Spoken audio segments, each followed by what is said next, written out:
Bonjour à tous. À Hollywood, c'est la grève des scénaristes. Et je sais pas si cela a un lien, mais celui qui nous reste et qui a écrit l'histoire qui va suivre n'est pas le couteau le plus affûté du tiroir.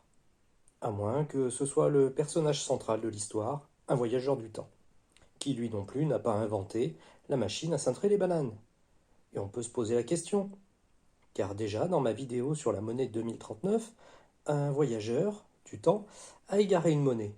Qui ferait ça? Retourner dans le temps avec une monnaie inutilisable. Sauf s'il s'est dit, tiens, au retour, je m'arrête à la boulangerie prendre une baguette. Vous commencez à la sentir, l'histoire bien pourrie qui arrive?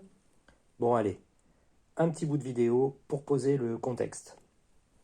Est-il resté coincé dans le passé?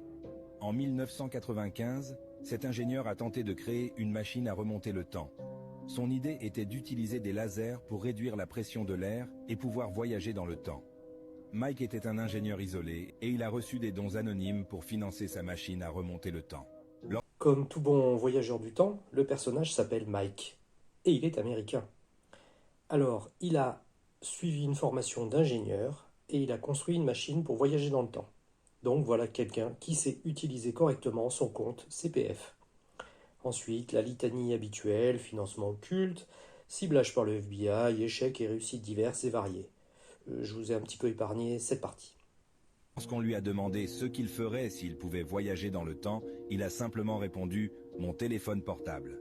2 ans après, en 1997, Mike et tout son travail ont mystérieusement disparu sans laisser de traces. Alors c'est là qu'intervient le téléphone portable. Je ne sais pas pourquoi ils veulent toujours emmener un téléphone portable. Il n'y a pas de pylône, il n'y a pas de réseau, il n'y a pas d'opérateur, il n'y a personne à appeler. En plus, on est en 97. Pas d'appareil photo intégré, c'est pas un smartphone. Bon, jusqu'ici, on nageait dans le n'importe quoi. Mais là, on sombre dans les profondeurs abyssales de la bêtise. Peu de temps après, un article de journal des années 1930 a été découvert, affirmant qu'un homme méconnaissable avait été retrouvé écrasé dans un tube de métal sur une plage et que la seule chose trouvée avec le corps était un téléphone portable datant des années 90.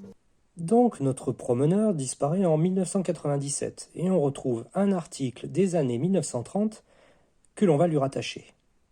Sauf que cette coupure de presse n'existe pas, c'est pure invention. Comment je le sais? Démonstration. L'article en question n'est référencé nulle part dans la vidéo ou dans les commentaires.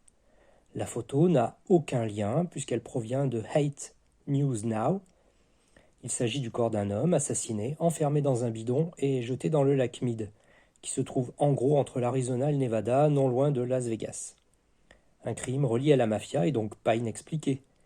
Le lac étant en cours d'assèchement, la victime a fait sa réapparition en 2022. Vous noterez que dans la vidéo, on parle d'un cylindre de métal. C'est plus glamour qu'un bidon. Pour terminer, la phrase qui discrédite l'ensemble de l'œuvre. Les restes de l'homme ont été retrouvés avec un téléphone portable des années 90. Si l'article date des années 30, comment celui qui l'a rédigé pouvait savoir que dans les années 90, on aurait des téléphones portables et qu'ils ressembleraient à ça? Pour un journaliste des années 30, les années 90, ce sont les années 1890, toujours avant. Même vous, quand vous écoutez un tube des années 80, ce sont les années 1980, pas 2080.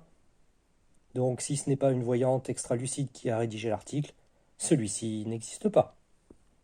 Et toi, quelle est ta théorie sur cette affaire? C'est de la merde. Allez, à bientôt pour une prochaine vidéo et bisous câlins.